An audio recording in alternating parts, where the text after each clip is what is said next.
Staff, management, or parent company, iHeartMedia Incorporated.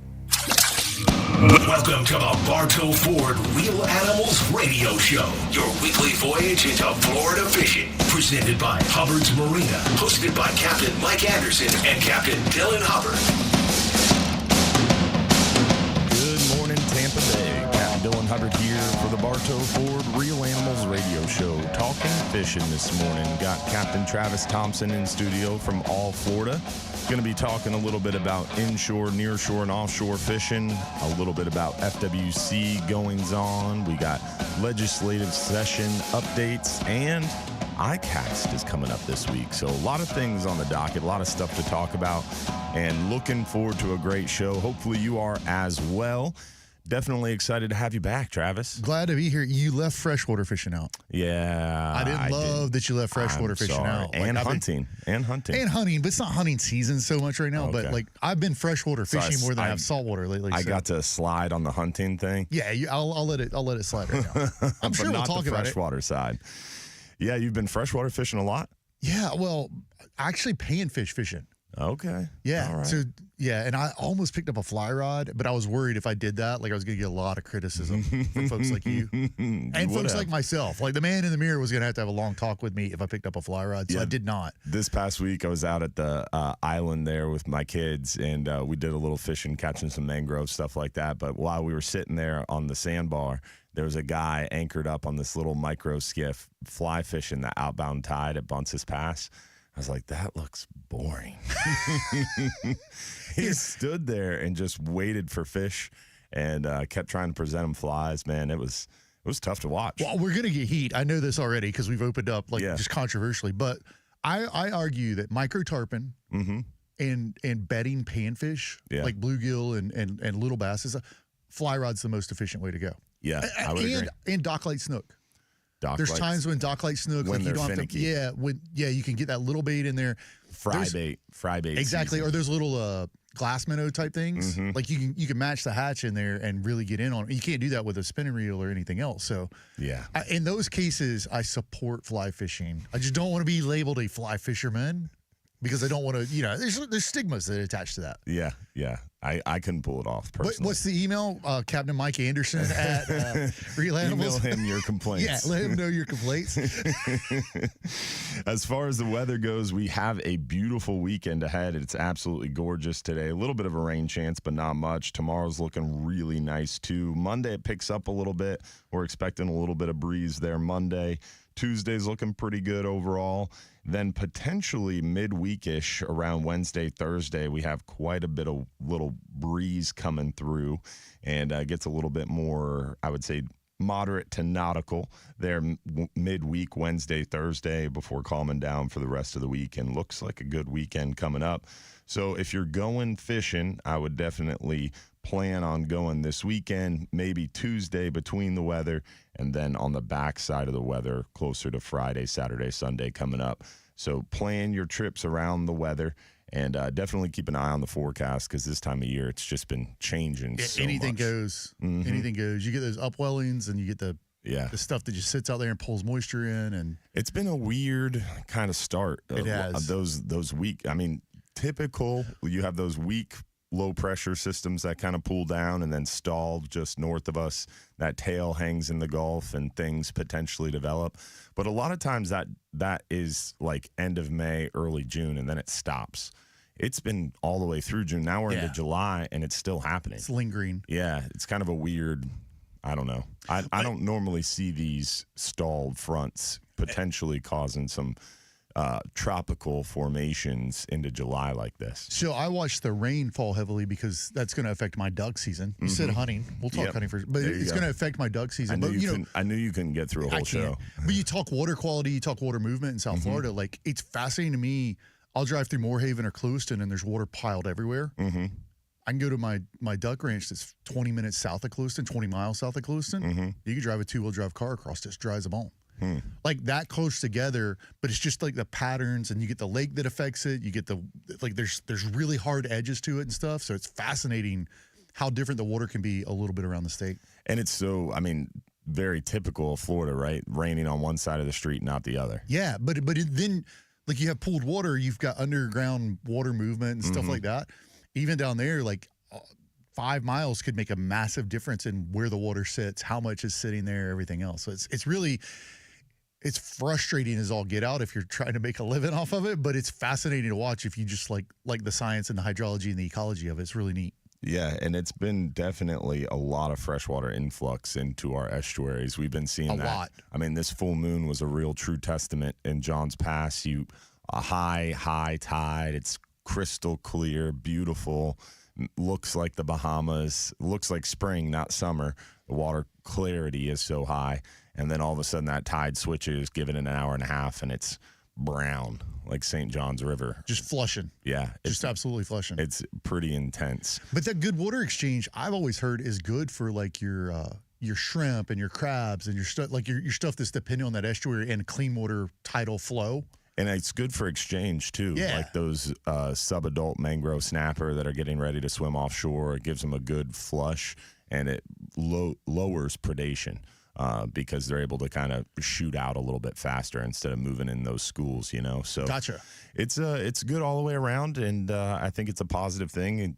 But it'll be interesting to see how long this kind of lasts, right?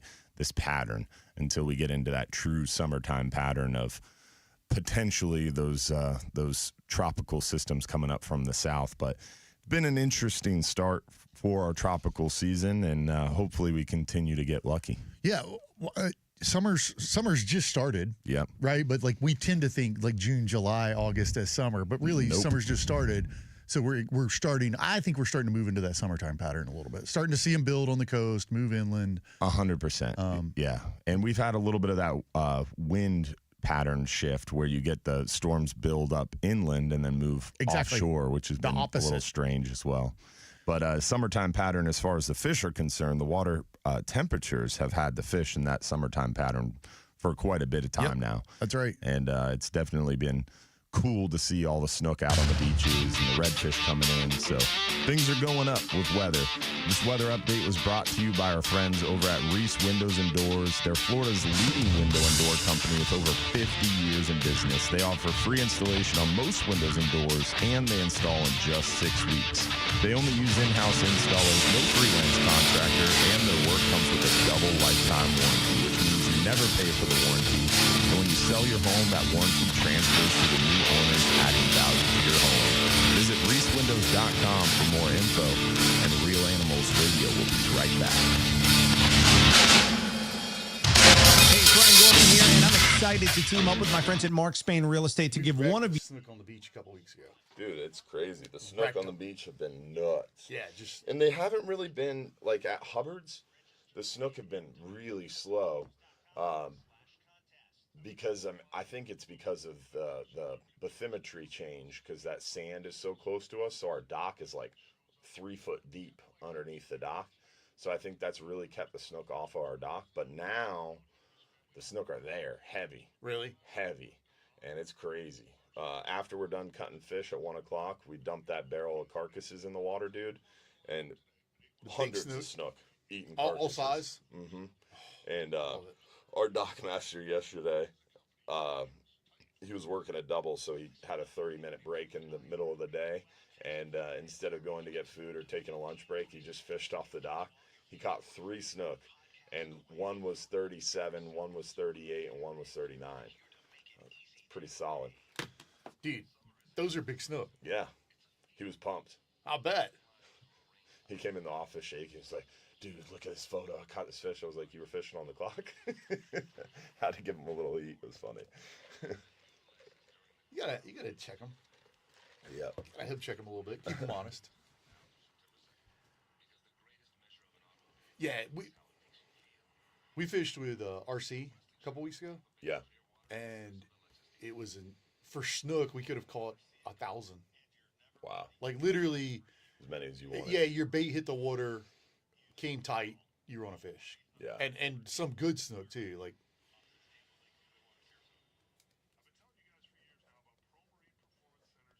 I love it when it's like that in the summertime. It's the best. And also all that fresh water, you've seen the redfish start to pull in too. Yeah. So it's like snook pushing out, redfish pulling in. The mangrove snapper are fucking thick. thick. It's crazy. The good news is there's not a lot of sharks around. I don't know what you're seeing, but dude, there's sharks freaking everywhere.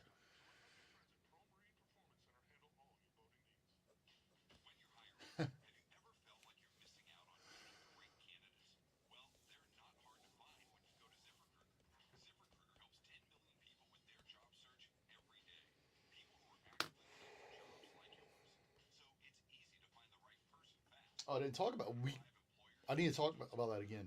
We wrecked the cichlids. Have you ever gotten into cichlids? I couldn't even tell you what a cichlid is, buddy. It's like this weird Oscar type fish, invasive tilapia type thing. Mm-hmm. We crushed the cichlids on Okeechobee a couple weeks ago. And they're good eating. Yeah, they're really good to eat. I would equate them to a freshwater mangrove snapper. Like, you know how you catch those little 10, 12, 14-inch ones inshore? Yeah. That's what it was like catching bluegill fishing. That's cool. And my kids have been crushing the 8 to 12-inch mangroves. Sabiki rig. So much fun, isn't it? It On a is. little ultralight. Yeah. I have a little trout rod I got, and it is so much fun to fish with a 1,000 series spinning reel on it. I don't get to fish seriously a lot, but with the kids fishing on the dock, it's still pretty fun. That's pretty serious fishing, though. Yeah. Like, I don't know about that. Drop it down and wait 3 seconds. yeah, but you're conditioning the next generation of fishermen, so you got to take that seriously. Yes, you're right. My daughter's way into it. She's Is so she? funny. Yeah. Every fish she wants to hold and take off the hook, and yeah, she's into it. I love it. Yeah. My son doesn't have the attention span. He's in and out, in and out, in and out. Is that us? Yeah.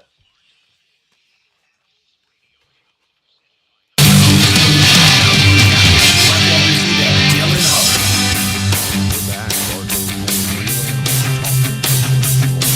Looking forward to a great show. Hopefully you are as well. Got a lot to talk about. Cat grouper season was finalized.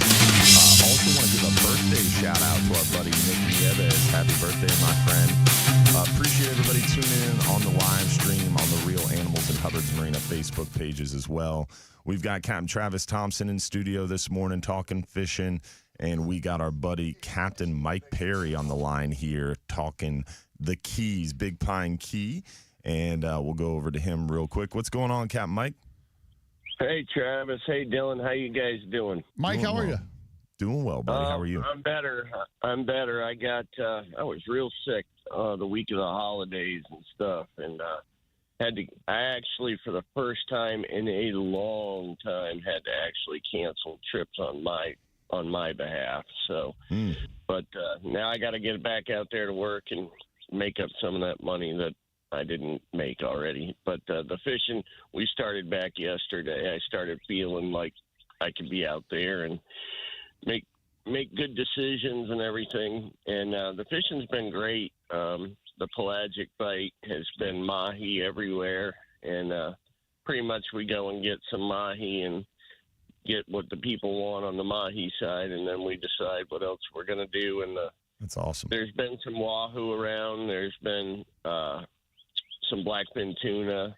The bill fishing is, if you want to go for billfish, you got to go way offshore, way offshore, 45, 50 miles right now. That warmer water keeps them out in the deeper water, much deeper water right now. But no, the fishing's been good. The Keys is still beautiful. It's been hot as you know what, but I wish I had a better report. I saw that you guys got a wahoo within 30 miles of the coast up there. Funny story on that. So 39-hour trip heading out. Most of the time heading out on the 39-hour trip, the boat leaves the dock at 3. So it's a long, slow ride out, conserve fuel, keep ticket prices low.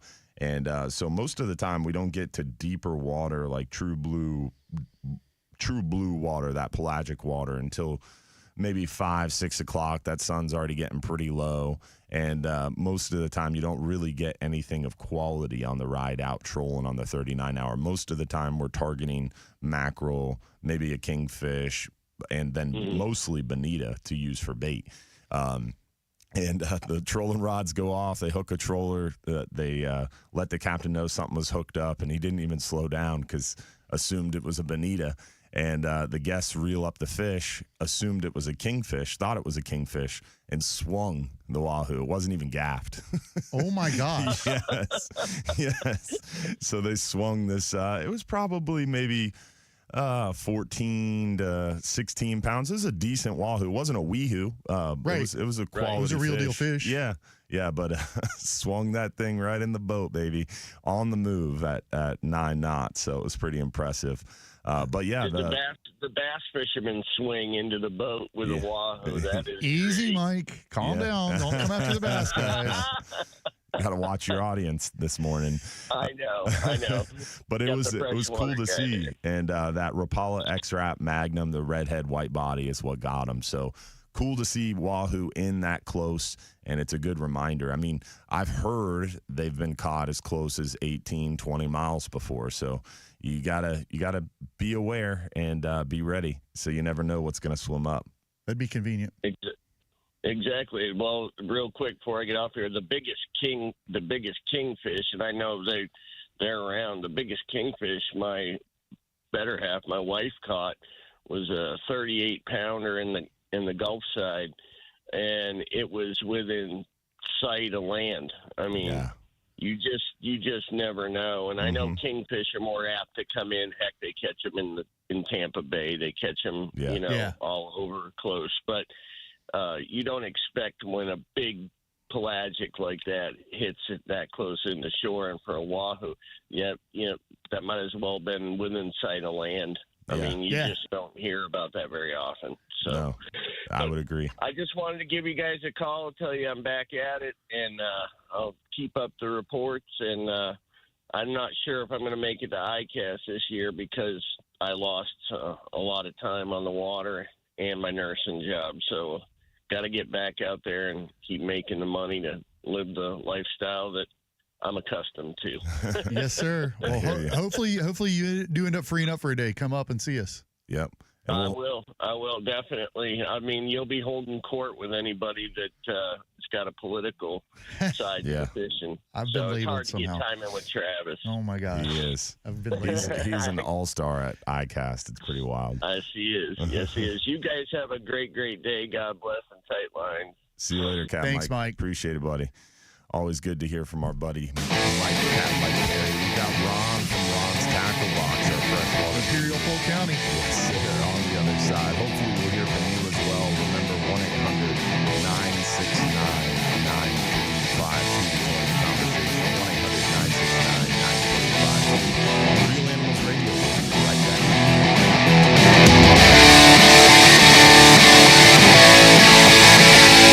I haven't heard the terms purple booyah in 3 months. You're missing out. I am. Yeah. No, Ron sold.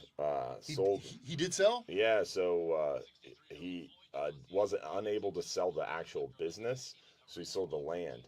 So he's closing. So you got to get over there. Dang. Get yourself some. I just drove by it the other day, and the sale sign was up. When was that? Like 2 weeks ago? I think it was about 2 or 3 weeks ago he told us that he sold. Dang. Yeah. That's an institution, y'all. But he's going to stay around.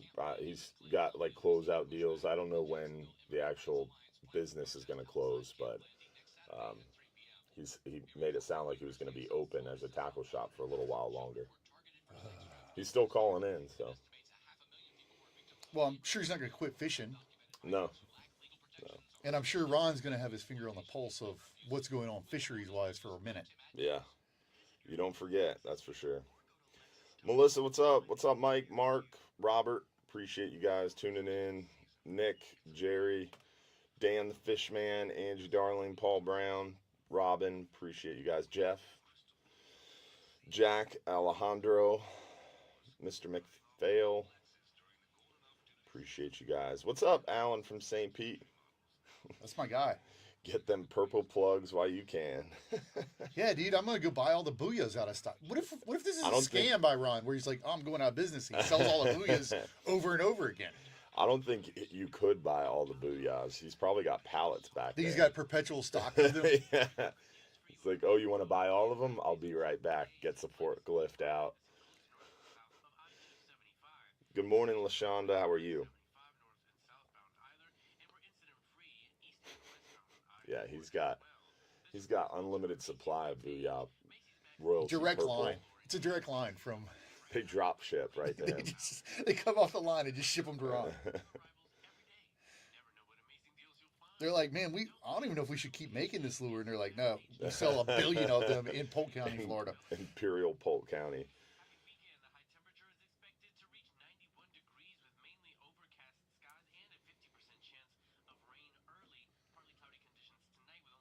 A lot of comments. Doesn't look like anyone caught us taking run at fly fishermen. Nope. So that's good. We I think dodged a bullet. We escaped the one. Yeah, we dodged a bullet from throwing shade at the fly guys. Speaking of fly guys, one guy I always like to see at ICAST that I never get to see through the years, Josh. I like Josh a lot. Josh Greer? Yeah, he's a good dude. No matter, we don't always agree on everything. Oh, yeah, he's a good dude. He is a great Josh dude. Greer's beloved. I love that dude. The other guy that I always get to see at ICAST, I don't get to see a lot during the year, is Jonathan Moss. Yeah, yeah. Always good to see Moss there. Mm-hmm. Who's a good dude. There's so many people at ICAST that literally, like, half the reason I like going there is because you don't get to see these people. You might talk to them on social media, you might have a conversation on the phone, but we don't get to all hang out. Right. It's fun. Unbothered. Yeah. Like, there's no... When we get done here, we'll talk in the parking lot for 10 minutes. Mm-hmm. Then we're going to jump in our cars because we both got shit we got to do. Yeah. So, like, it's nice to be able to have some unbothered... Like, there's nothing up against the clock or anything at ICAST. Yeah. You may have a meeting scheduled here or there, but, like, for the most part, Mm-hmm. it's kind of like, it comes to you. Exactly. Really excited about that. And this year, we were talking offline, we don't have Amendment 2. Nope. And last year, you ended up tethered to the FGA booth. Bro.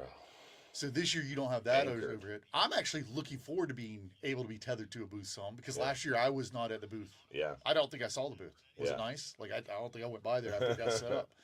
Oh, dude. Speaking of booths, I've heard of this before, and people have tried to talk me into going, and I was never really that interested in it. But Clay really tried to talk me into it. That show in Pennsylvania, the Great American Outdoor Show? Yeah. I Have think you it's been worth there? going. No, but I think it's worth going. Yeah. I know a lot of people have done it. Yeah. Let me know if you decide to go. I'm interested. I think it'd be cool. Yeah, it's supposed to be one of the best shows in America. I've heard. I was watching a video about it yesterday. I was like, this seems pretty cool. But it's 9 freaking days. It is so, And it's in like northeast in the boonies. So because I've been doing consulting for some other states on right to fish and hunt stuff, Yeah. Pennsylvania is one that's kind of loosely on our radar Mm-hmm. because they don't have it.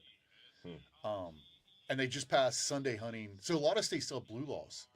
What's that mean? Blue laws are like you can't buy alcohol on Sunday, Oh, you can't yeah. hunt on Sunday, things like that. You can't hunt on Sunday? So they just overturned it in Pennsylvania this week. Wow. Why can't you hunt on a Sunday? It's a tradition like honored in, you don't want to disturb people going to church. Sunday's a day set aside for religious stuff. And like, it's still a law in Maine. I think there's 5 states that still have no hunting on Sunday laws. Lots of groups work on that. But I want to get right to fish and hunt in states like that because then that gives you a backstop on it. With our boys at IOTR, Luke and Kevin and all those guys. Are they going to be at ICAST? Kenya's coming. Kenya, who does their podcast Yeah. and everything. Has she reached out to you? You're supposed to do her podcast with her. She hasn't reached out. Okay, recently. she will. She's probably thinking I'll meet up with him at ICAST somewhere. Not to record it, but like just talk and get it scheduled. Yeah. Number 2 rated podcast. Really? Yep. In the fishing and hunting space? In the fishing and hunting space, number 2 to Meat Eater. Wow. Dang. Fish Hunt Freedom. That's the name of it. All right, I'll check that one It's out. really good. She's doing a good job with it. Captain Rick Gross, what's up, buddy?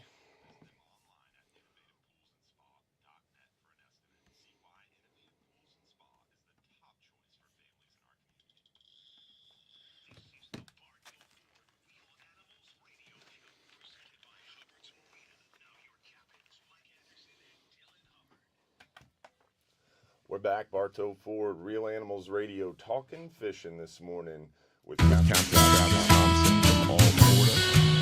And hopefully hearing from you as well. Remember 1-800-969-9352 to join the conversation. We've got Ron from Ron's Tackle Box on the line, our freshwater guru himself. What's going on, Ron? How are you this morning? Doing well. Weather's nice this morning over here. Nice. Pretty pleasant. And the shell cracker and bluegill bite has been really good over here the last month. Awesome. So you get a chance to come out here and catch some of them guys. They're really nice. What are they biting on, Ron? Crickets or grass shrimp or what? Crickets and red worms are the best. The grass shrimp are good if you go out and dip a few yourself. I don't commercially want to sell them, or I wouldn't anybody sell them. Yep. That's the food chain of the lake. You don't want to rake the lake clean of them. But anyhow, it's been really good out here, and I just want to thank you for all the years of being on the radio with you guys and Captain Mike. Yeah, man. We appreciate you. Probably not going to be calling for a while because I'm packing up and moving out. I'll be out of here at the end of the month and have a lot of stuff for sale. Wow. Anybody wants some goods, buy one, get one free on the entire store. Whoa. Including the purple booyahs? Including the booyahs. I just happen to have about 144 of them left. That's it, huh? We were joking offline about that, Ron. We were like, he's probably got pallets of them in the back, and he's like, this is all I got left. And then the next guy comes in, and you're like, this is all I got left. You know the game. You say, here, this is all I have left, then you pull out another box. That's anyhow, awesome. it's been really good, and I have equipment for sale. I have some beautiful bait tanks. I had a lot of people wanting this equipment I have, but nobody's stepping up. Yeah. All right. Yeah. All right. It's all talk. Ron, you out there today all day? I'm here till 6 o'clock tonight. Okay. I'm going to try to stop by either later today or I'll stop by maybe on Monday. Monday, I'm not here. Monday's closed. Oh, Yeah. dang. I got to get some Monday. booyahs. He needs 144 booyahs. Now, I don't need 144, but I definitely need some booyahs in my hand, and I'm going to get them from you. All right. That's Definitely. awesome. Well, it's the end of an era for sure. We appreciate all the phone calls you've had and our freshwater voice on the show for sure for so long. So definitely appreciate all you've brought to the show and all the value you've added. It's always a pleasure talking to you and hearing about all the big bass caught over there in Imperial Polk County. It's amazing. Amazing. What was it's the been big a team effort with you guys and myself and the general public. I mean, people tell me what's going on, and then I can share that information. Yes, sir. What was the big bass this week? 6 pounds. Nothing real big, but right off the dock down here in Lake Alfred. Wow. No But he kidding. caught it on a bluegill. Oh. Big bait, Yeah. big fish. There you go. I like it. Yeah. That's awesome, man. Well, we appreciate you, Ron. Thank you so much for the call this morning, and definitely bittersweet, to say the least. Yeah, thank you, Ron, for as a Polk County guy. Thank you for all that you've done for us. You're welcome, and I'll keep in touch. All right, my friend. You have a good one, Alan. You too. Ron. Thanks. Sorry. Looking at the next all call right. already. Appreciate Yeah. you, buddy. All right, bye. Speaking of Alan, Dang, we've got that- Alan from St. Pete. Yeah, coming in after Ron. Yeah, man. It is. It is sad to hear Ron is on his way out. But what's going on, Alan? How are you, buddy? That's a tough act to follow, man. Yeah. A little bittersweet. Yeah, it is. And, I don't have a whole lot of connections to the Polk County area other than my mother was a corrections sergeant at Avon Park. And, but it's a long story, but we didn't get to be close until later in her life. But I actually have her remains that she requested to be her ashes to be spread on Lake Alfred. No Your kidding. bass fishing lake. Yeah. Wow. And I still have to do that. So one of these days I'm going to make it over there to Lake Alfred. Yeah. And I still have to do that. I just haven't gotten around to getting myself prepared to do that. But it is on the list. But I'll be hunting gators in Tenor Rock here in a little bit. So Oh, That sounds throw fun. a tag for the first time in my life. It's like, okay, I got the tag. Now what? yeah, I get that call a lot, actually. Yeah. Yeah. Alligator hunting is, to me, the closest hunting. I say duck hunting and alligator hunting are the two closest to fishing because they're very social. You don't have to be quiet, worry about how you smell, that kind of stuff. Like deer hunting, you're sitting in a stand, being quiet in the middle of no, thank you. I want the deer, I want the meat, but I don't necessarily want to do the process.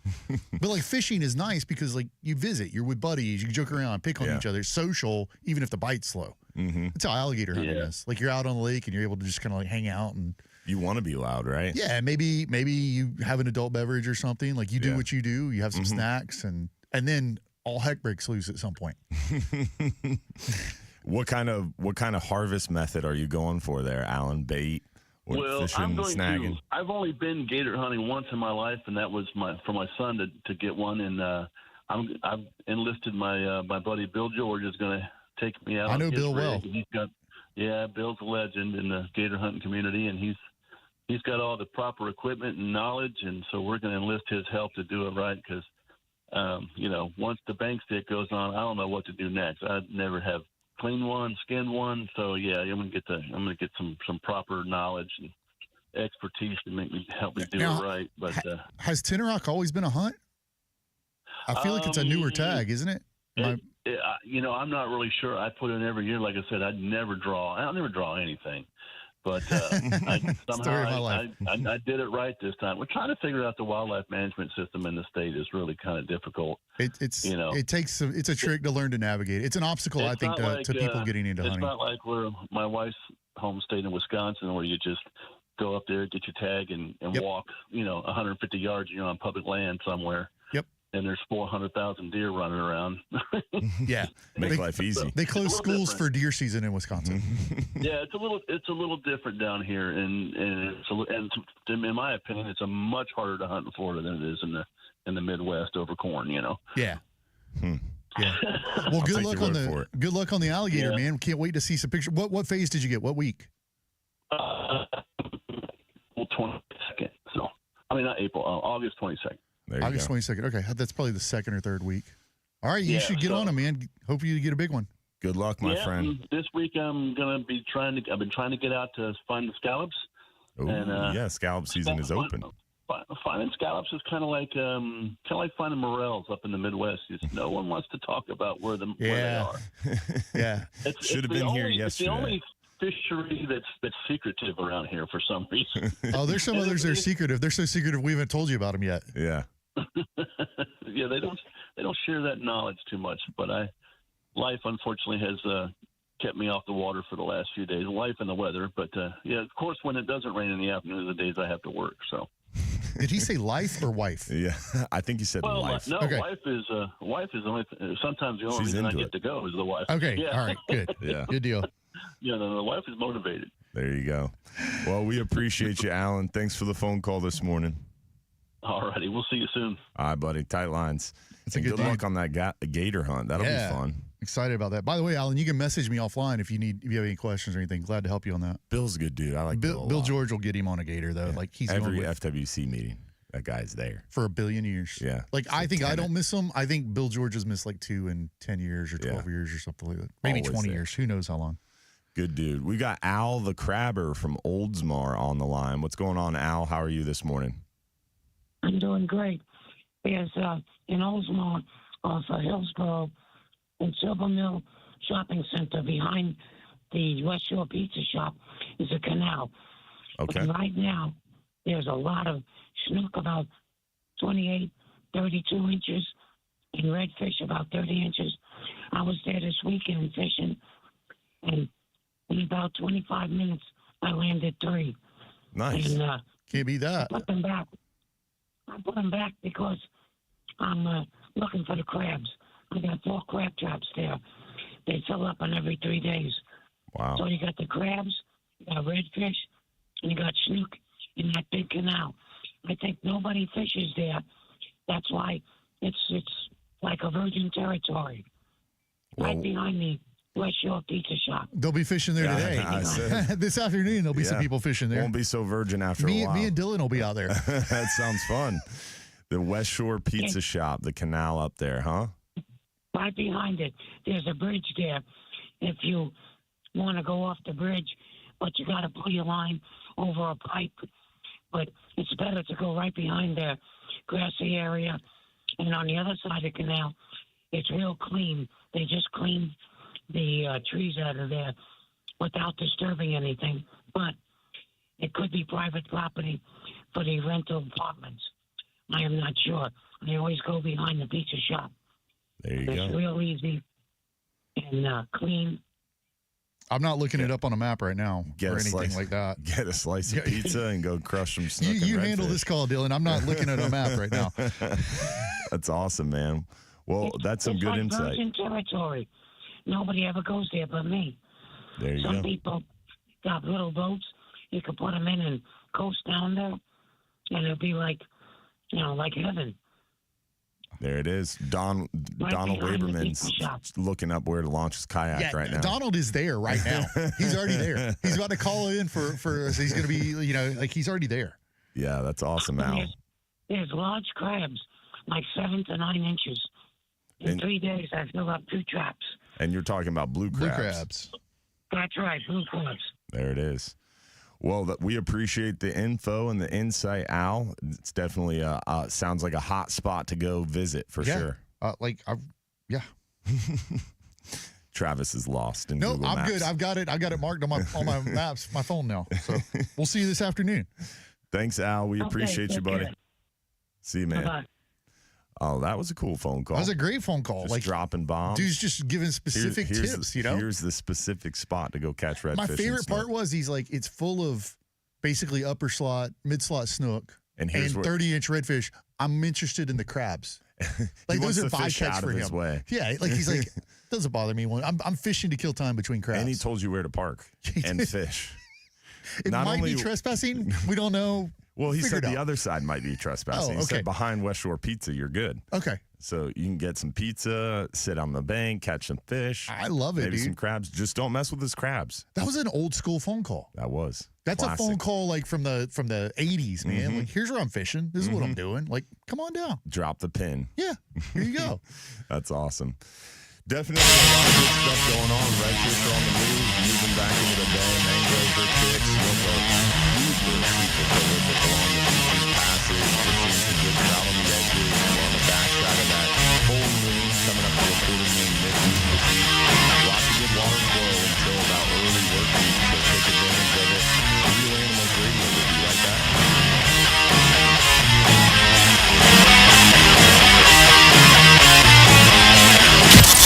Almost caught me off guard. Yeah. I was like, where's this going? Wait, which West Shore Pizza? Oldsmar West Shore Pizza. Oldsmar. I would imagine there's probably not that many. Oh, there's a ton. Just Oh, really? as a guy that may have been on Google Maps while he was talking.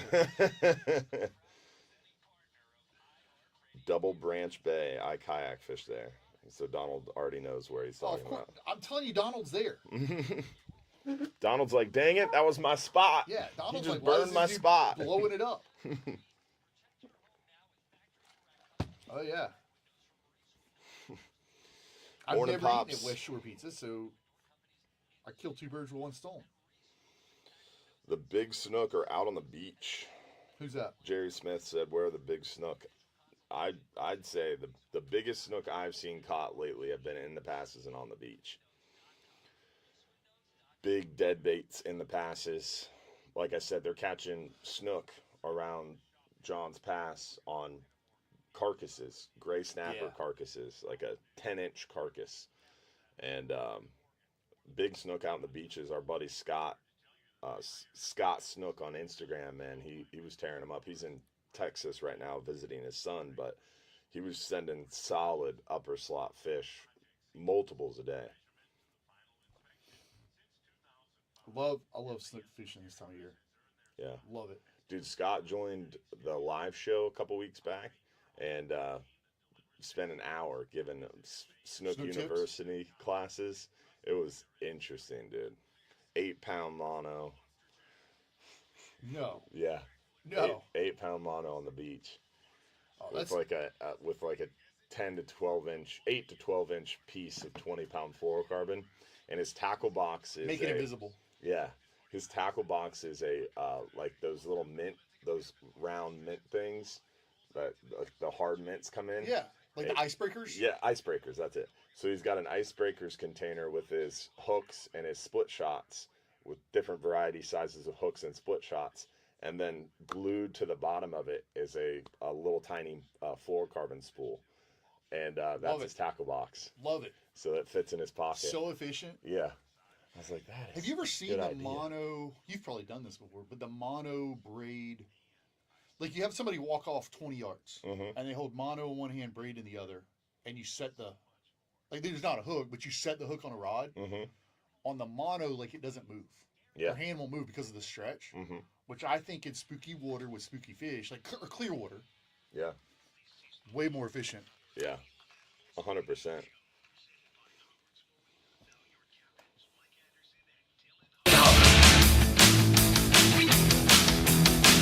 We're back. Bartow Ford, Real Animals Radio, talking fishing this morning. Definitely looking forward to a great show. We've got a lot left here. We've got Dan in Seminole on the line, and then we got Donald coming up after that as well. And Donald knows exactly where that spot is. Donald is dialed in. He's gonna give us even more intel on that coming up after Dan. What's going on, Dan? How are you, buddy?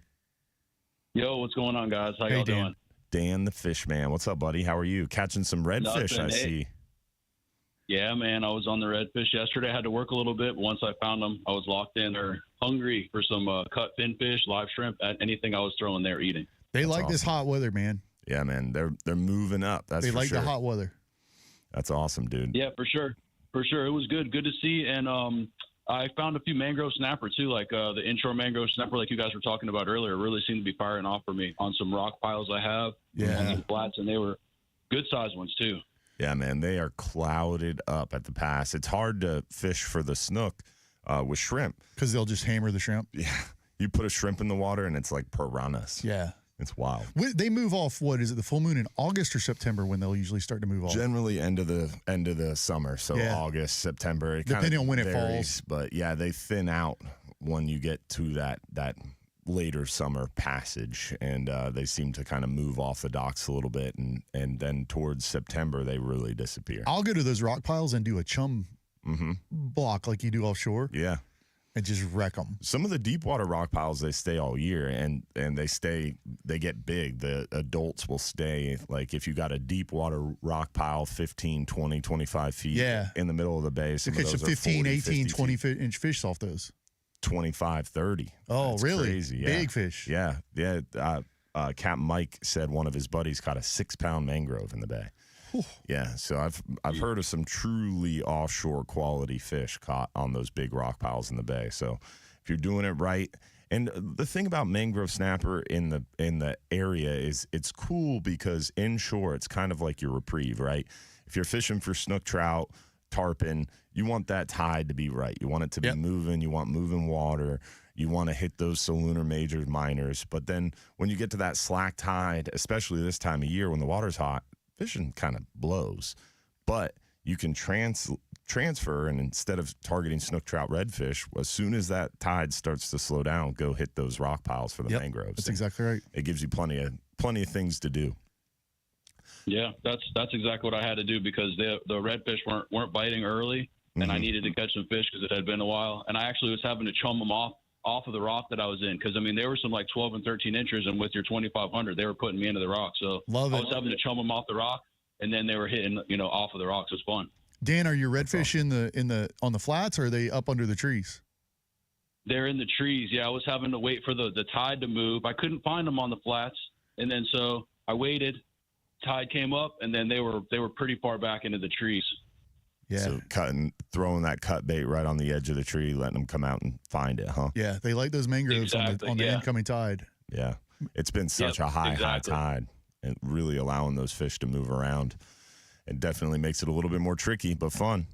I'm not a good red fisherman, but for me, this time of year, if I get that right incoming tide early, I'll put that cut bait or live bait around oyster bars, stuff like that, cuts, flats. You can get them out anywhere. But then if you get that tide in the day, always under trees for me. Yeah, I don't know how to do it. There's guys that pull up the holes on flats and catch them. That's not my game. It's been a lot of me neither. It's tough on the flats. It's been a lot of high tides during midday, but now it's starting to transition. Later this work week coming up, it'll be a high tide, kind of earlier morning, so that'll change things up, and it'll be nice for our snook fishing in the past, getting that strong moving incoming tide before sunrise. Oh yeah, hopefully will help. Oh yeah, get the flush after it. Amen to that. Looking forward to it. Right on. Well, hey, I'm looking forward to going to that guy's new the spot he just put me on to. I think me and Travis were on Google Maps. Google Maps had a shutdown because Google Maps was lagging for me because so many people were like looking at Old Smart. West Shore Pizza is going to be like, what is going on with our website today? Like our search engine is through the roof. Search traffic spikes. Hey, there's a boat ramp. If you look on it, there's a boat ramp just right next to it too. Boom. Oh, that's awesome, man. Well, are you going to ICAST, Dan? Hey, I actually double booked. I'm going to be in Orlando for a family vacation, but I'm going to try to sneak over there for like a couple half days here and there if I can. So I'm not going to try not to take off the wife, but I'm going to try to make it over there for a little bit. Good luck. Swing by the All Florida booth. Conservation corner. Of course. Travis won't be there. She'll probably kick me out eventually. She'll be like, hey, you need to go to ICAST. Like, you need to get the heck out of this hotel room. You know, we need you gone. Well, good luck with that, my friend. Enjoy the family vacation regardless, and thanks for the phone call this morning. Yeah, appreciate you guys. Great job, great show, and thanks for everything you do, both you guys. You guys are awesome. Thanks, Dan. See you, buddy. Thank you, Dan. We got Donald from Lutz. How are you doing, Donald? We got a few minutes here. What's going on? Let's hear it, Donald. Hey, good morning, guys. Hey, I just got back from Texas. I brought my grandson, Henry. Today's his birthday. He's in the Real Animals Junior Pro Staff Tournament. Love it. We're Happy going birthday, camping Henry. Tomorrow. Yeah, we're going camping tomorrow at Fort DeSoto. We've got the camper all set up and bringing rods and baits and a bunch of stuff. We got a waterfront site, so it's going to be a great time. We're going to be doing a lot of fishing next couple weeks. So it's going to be a lot of fun. But, so that area right there, you can either launch at Double Branch Park up at Tampa Bay Park. They got the kayak launch there and go around because that's right there, and you can hit that canal. Also, if you launch at State Road, right behind the racetrack gas station next to it, right? Yep. So, and then going north, right? Mm-hmm. Underneath the bridge right there, you got the RV park. Okay. So there's Reds and Snooks up there, too. So solid. We are just absolutely giving every detail we can on this spot, and I am here for it. I am sat, and I don't mean like the test. Like, I am here for it. That's awesome. So there's other good fishing spots around this, you're saying? Oh yeah, absolutely. That I won a redfish tournament up there a few years ago when they used to do the Captain Mel tournament, and I was up fishing up there. But that was lure only. So it was mirrodines only, or 12-fathom paddle tails with Joe jigs, and that was it. That's all you were allowed to use. And I had a nice mirrodine on there, and I actually won that tournament. Longest redfish, so it's about 115 of us. So that was pretty awesome. That's awesome. Love it, man. Mirrodine's a favorite lure of mine. Yeah, it's a great lure. I love all variations of the mirrodine. Yeah, same. And those new skins are bad to the bone. They are. Yeah, I'm looking forward to seeing Eric and the team at ICAST. Great people. Yeah. I was just using them about a week or so ago on the kayak, and man, just killing. I was up in Crystal River, and the trout just loved them. Just catching tons of trout. And it's just they love that. But yes, sir. I'm not crazy about using treble hooks on the kayak because I've had to surgically remove a couple of them. But so you just got to be careful. Yes, sir. Well, we appreciate you, Donald. Thanks for the phone call this morning and the added insight, my friend. Hey, absolutely. Hey, you guys take care. Stay safe and tight lines, and gotta get Henry on some fish. Let's do it, my friend. Excited. Next few days, it's gonna be cool. Let's Happy do it. birthday Let's get again. him offshore too while he's in town. Yeah. We'll see, but I don't know if that's something that he would like yet. So we'll see what happens. We got to start him slow. Half-day trip to start, and we'll get him hooked. Donald's easing him in. He's got a whole plan for this deal. Yeah, he's being slow-boiled. Yeah, he's slow rolling it. Appreciate you, Donald, buddy. We're up against the clock. You guys take care. Thanks. See you, buddy. Definitely appreciate hearing from our buddy Donald. We got Captain Jim Fogle with our Visit St. Pete Clearwater Safe Boating Tip of the Week on the other side. Hopefully we'll hear from you as well. 1-800-969-9352. Real Animals Radio. We'll be right back.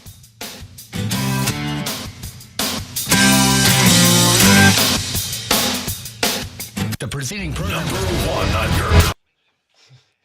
once a week just totally drop bombs on a fishing spot.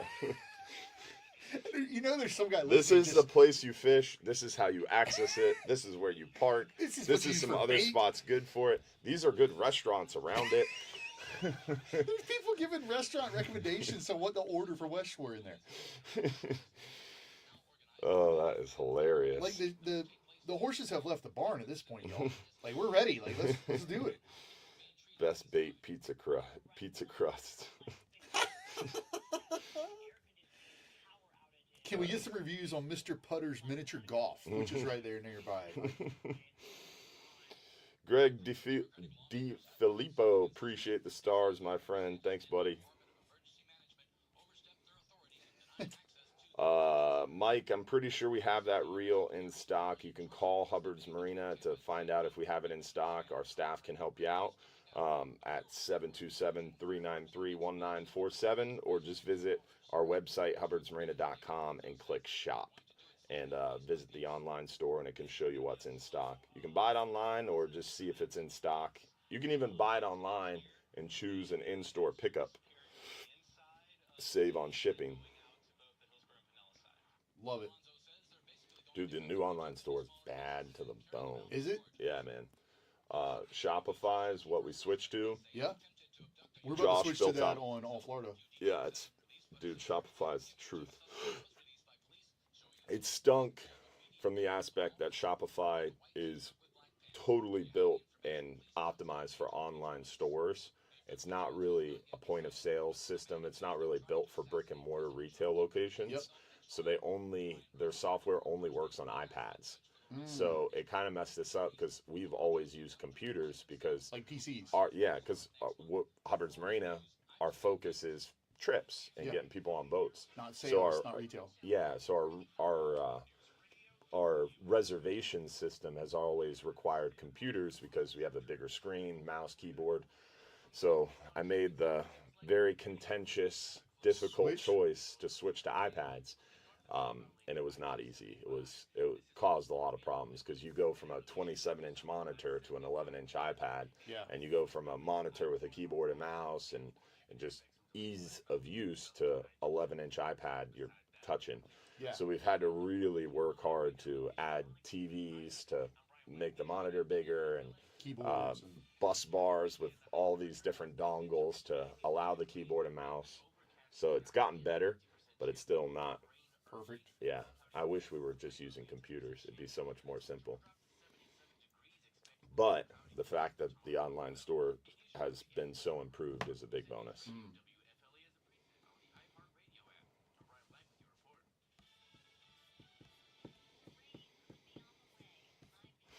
Change isn't easy. No. That's for sure. No, gosh, no. Alan from St. Pete said, my man was giving out spots like a nosy neighbor reporting drug activity. He really was. Like, it was incredible. Oh, there was venison sausage discussion in here. Let me ask you a question, Dylan. I still have not gotten venison sausage. So I don't have sausage, but I have venison bologna. What's that? I've never had. Do you know what ring bologna is? Yeah. It's bologna that looks like sausage. Huh. Okay. I will have some of that in an ice chest at ICAST if you would like to. I'm in. Okay. You had me. Okay. At assorted meats and ice chests at ICAST. It's not for everyone attending ICAST, but that definitely, like, if you know the code. The smoke signals. The smoke signals. I'm going to go to the All Florida booth. Travis is not here. Where's his cooler? Yeah. Can I use that ice chest?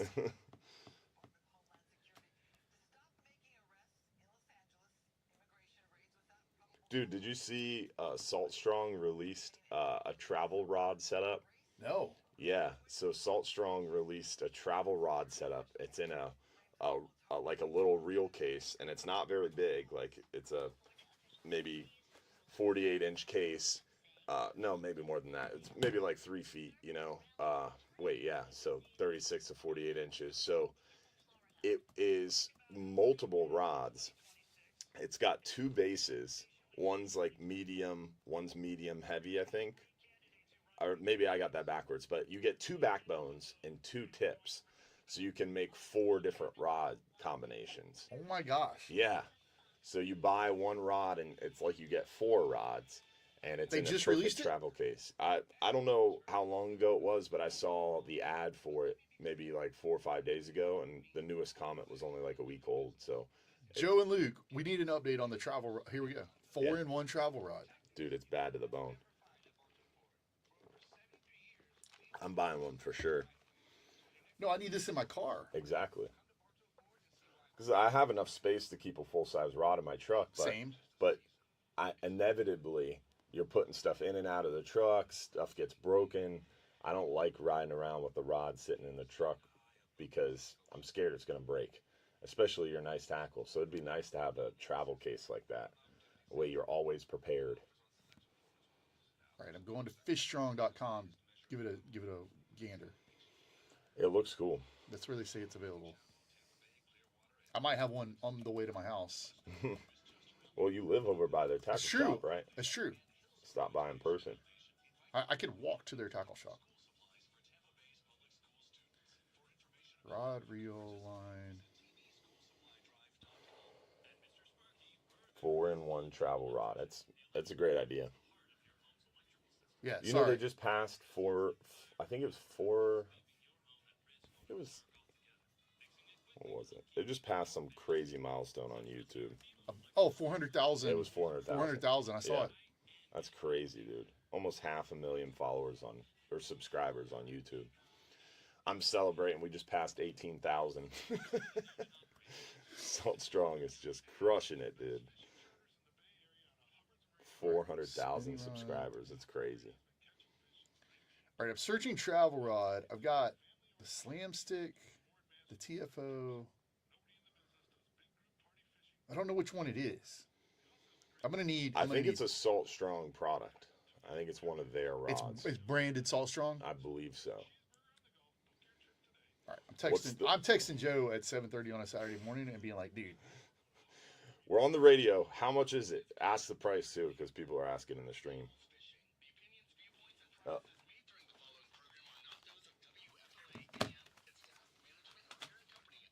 Media Incorporated.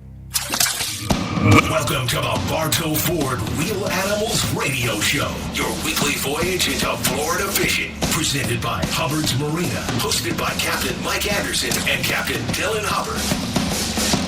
We're back, Bartow Ford Real Animals Radio, talking fishing this morning. Want to give a shout out to our friends over there at Affordable Roofing Systems. Whether you need a shingle, metal tile, or a flat roof, our friends at Affordable Roofing Systems are your safest choice for repairs or replacements. With over 3 decades of roofing experience, let Affordable Roofing Systems guide you through this important process. They are defined by integrity, respect, and honesty, and they have a professional approach to doing business. Call 888-397-ROOF for your free estimate, or visit them online at affordableroofingflorida.com.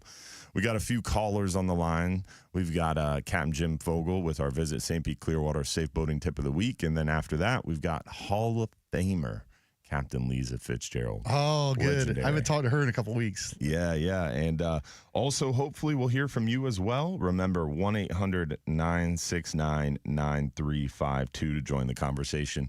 With that, let's jump into our Safe Visit St. Pete Clearwater Safe Boating Tip of the Week with Captain Jim Fogel. How are you doing this morning, Captain Jim? Hey Captain guys, Jim. Good morning. Yeah, good morning. Started off a little wrong here. I can't find my cell phone, so thank God my wife was awake and let me borrow hers. So, start off. I want to. Lisa will appreciate this a lot. I was at the airport cell phone lot a couple of weeks ago, and this guy pulls up next to me and gives me the roll down the window sign, and I dropped the window down. I said, yes, sir. And he says, are you a CCA member? I said, yeah. He says, I saw your sticker on the back of your car. I said, yeah. He said, are you in the Star Tournament? I said, absolutely. Mm-hmm. Wouldn't you feel like a fool if you caught a tagged fish and you weren't in there? He goes, yeah, man, I'm a member and I haven't joined yet. She said, on the way home, I'm going to sign up. I swear I am. I said, well, good for you. Good for you. Love it. Conversations at the airport. Lisa That's has awesome. reached everyone to where you're getting it at cell phone parking lots now. At the Yeah, she's everywhere. All right, listen, what I want to talk about is pretty serious stuff. You know, a couple of weeks ago on a Saturday, I think it was the Saturday before the 4th in the afternoon, 10 vessels sank. Oh, I remember that.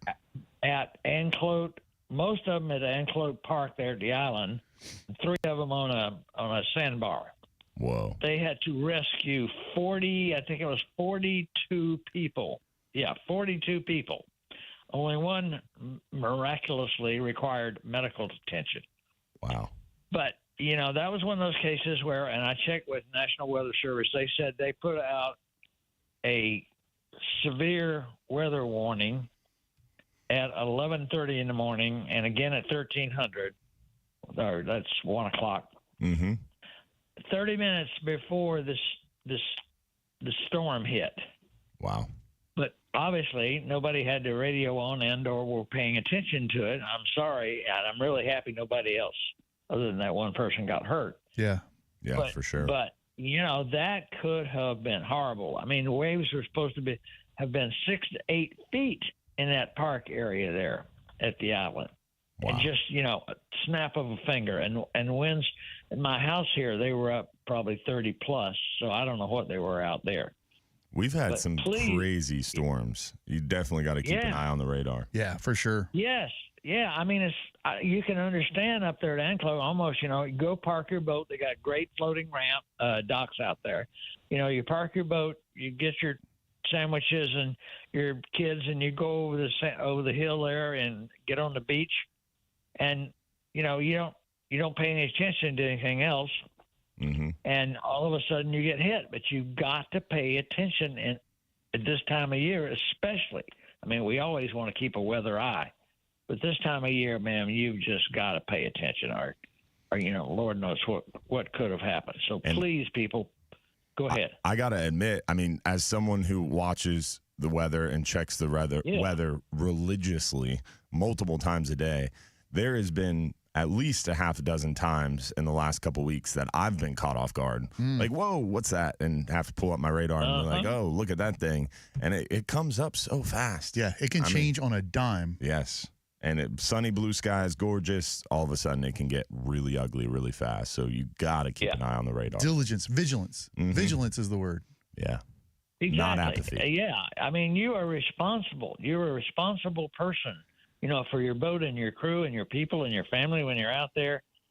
And you just got to, you know, you got to keep your nose to the grindstone, your eyes in the air and your ears turned on, and keep that radio on your boat. Channel 16 will give you these severe weather warnings, but the smart thing to do is to tune your radio to whichever weather channel works best for you. Usually it's 1 or 2, and then put it on scan, and then go to 16, put it on scan, and then you can go, you know, you can listen on 16, excuse me, and also on the Weather Channel. There it is. So you're gonna get it both ways. Anyway. Definitely appreciate awesome tip. Thank you, Captain Jim. Thank you, guys. Appreciate it. Keep up the good work for the Coast Guard Auxiliary in St. Pete. Jim Fogel, be safe out there. Thank you, buddy. Can't wait to tell my mom that Captain Jim said, I am a responsible person. That's what he said, right? He said, you are a responsible person. I heard that coming straight to me, so going to take that home with me. Take it, put it in the bank. Yeah. Mom, hope you were listening. Our Visit St. Pete Clearwater Safe Boating Tip of the Week. Definitely appreciate Captain Jim and all he's done. With that, we've got the infamous, legendary Hall of Famer, Captain Lisa Fitzgerald of our 6a-8a Star Tournament. How are you doing this morning, Lisa? Oh, you know, I am doing lovely. What a wonderful, you know, testament to being safe by Captain Jim. And that's pretty cool that someone would stop him and ask him questions like that, you know? Yeah, very about cool. the star competition. I know you had a little, you know, issue there too, trying to find those identifiers. Glad you found some, and hopefully the new ones arrived. Yeah, we had a bunch at Hubbard's Marina, and then I went and did one of those OCC Roadhouse events, and I brought a bunch of them with me in my truck, and I gave a ton of them out at the event, and I thought I had a stack in my truck, and I went back to the truck, and there was, I don't know what Gone. happened. Yeah, so. I bet Lisa can fix that. And then I had another stack in the office, and we must have given out a bunch of those, and I was like, where's the stack? Couldn't find them. So very frustrating, but we did find them. They are going like hotcakes, but I wish people would use them and get registered because we have had 3 more. No. Redfish. Wow. 3 more tagged redfish recaptured since the last time we spoke on air. And unfortunately, not one of those anglers was registered in the competition or a CCA member. They were all caught in the Panhandle area. It's mind-boggling to me, but we'll keep trying to get We'll keep trying to get those people who are registered in the competition catching those fish. So I'm going to give everybody a little hint. Uh-oh. Pay attention. I keep Perk saying, up. No tagrets. Yeah, no tagret here. Remember, Charlotte County has a total of 8 tagged redfish. 8. Citrus County has a total of 8 tagged redfish.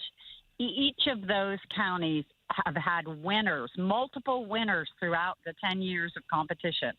And every single year, we've had someone who has recaptured a tagged redfish in those counties, sometimes 2 or 3.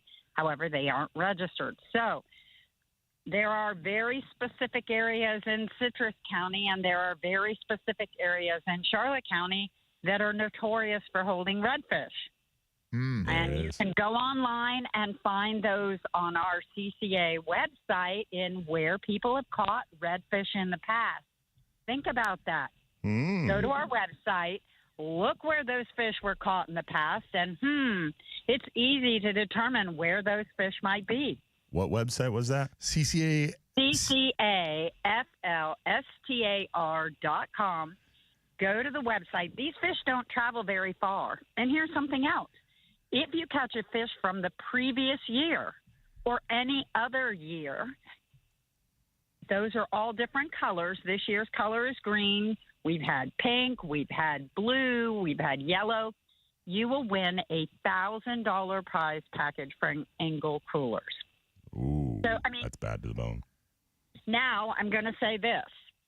You can't catch a tagged redfish. Everyone's like, that is like a needle in a haystack. Well, it's not. We got a pretty limited haystack here.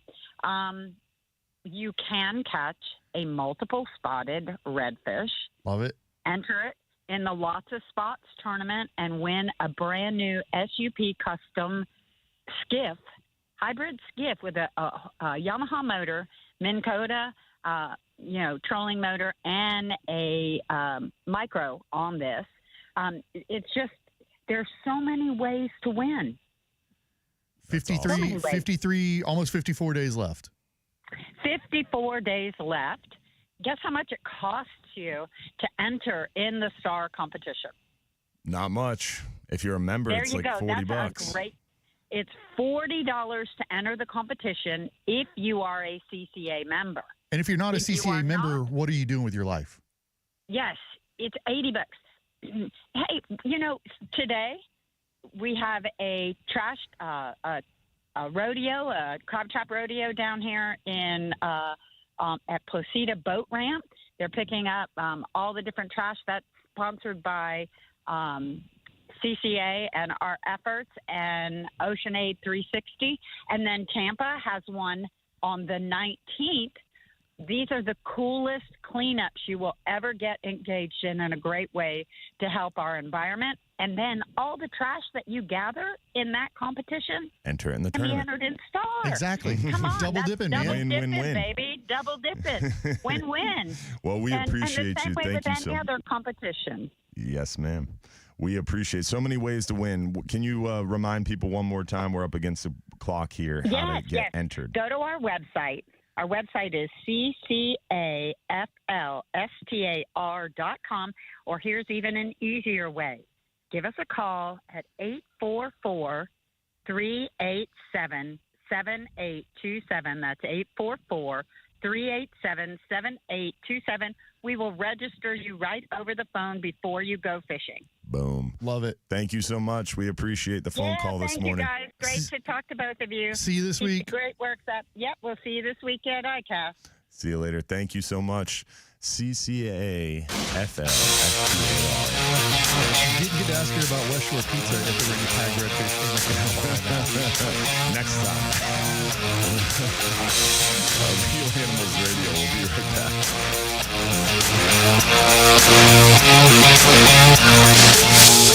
The Freedom. Next year, she's dropping one in that canal. Here it is. The Slam Stick Traveler Spinning Rod. Yeah, that Slam Stick is pretty cool. Original price is $269.99. The non-member price is $239.99, and members save up to 20%. So if you join Salt Strong, what are you getting off there? Like, that's a lot. Yeah, like probably pays for a chunk of your membership. Just buy the rod, join Salt Strong, and yeah, saltstrong.com/Hubbard. If you become a member at that link, you also get the class or the I guess you call them classes that we worked with Salt Strong to do. So it's like a red snapper course, it's a grouper course, and a mangrove snapper course. So not only do you get a membership, but you get those 3 courses included in your membership price too. And then that's going to give you 20% off that Slam Stick Traveler Rod. So you can get a medium power fast action, medium power moderate fast action, medium light power fast action, medium light power moderate fast action, all from that same rod. Yeah, and I was wrong. So there's 1 base, 2 midsections, and 2 tips. So you can like mix and match. It's so cool. So what is that, like 16 common? I don't know. I can't do that math. Yeah. We're fishing guys, That's man. not that's that not is my not strong what we're suit. supposed to do. But yeah, Luke has been working on this, Joe said, for a year to get this rod right. It's pretty interesting. I love it. Stick a reel on there and leave it in your truck, and because we used to think of travel rods as a thing like for flying out west, or like I'm going to so and so place, I'm gonna catch a smallmouth or whatever. Dude, you need a travel rod in your truck. And travel rods have gotten so much better. Oh my with gosh. the today's technology. Like back in the day, a 2-piece rod, you hook a decent fish with it, it would break. But nowadays, man, they make them right. Like all those jigging rods are 2-piece, and they're so light and whippy. And they have made me a believer. The slow pitch rods have made me a believer that today's technology, a 2-piece rod can Hold up function to any one piece. just as well as a 1-piece rod. And again, like you said, my truck's like yours. I mean, my truck isn't as big as yours, but you can put a full size rod in the truck. Yeah. Single piece. But it's so nice to be able to break that thing down and throw it. I've got the deck system. Mm-hmm. I could throw this in my deck system in the back, the drawers in the back. Yeah. Easy peasy. Always got a rod, like, because you never know when you may have a fishing emergency. Mm-hmm. Like what is your thing? If you're too busy to go fishing, you're just too darn busy. Yeah, if you're out there and you're on a job site or something, I'm kind of upset you didn't know that, but I was teeing you up. Dude. I was trying to engage you. I did know that. I was just kind of teeing you up. Was part of that. Do you work alone? Like, is that the deal here? Like your guy that's on break out there when he's taking his 30-minute break to go fishing, and you're giving him grief for fishing on the clock. Like if he had a travel rod, he could have hit it. Yeah, he could have been discreet about the whole situation. He could have actually fished on the clock. We are not encouraging workplace malfeasance. We are, though. But I am saying just not at Hubbard's Marina. Most bosses are not okay with you fishing, so like, just be discreet about it. That's one of our biggest problems. People wanting to fish on the clock? Yes. Like galley cooks. Like we'll hire a galley cook, and they're working in the galley, cooking food, making breakfast, and selling beers and stuff like that, and coffee, and then all of a sudden we'll get to a fishing spot and the bite's hot and they disappear out of the galley. They're out fishing. Same thing with dock masters. You got a really great dock master greeting guests, showing people where to wait, and if it slows down at all, they're out in the dock fishing. Sounds to me like you are it's a good problem to have. Blocking their constitutional right. That's what I hear.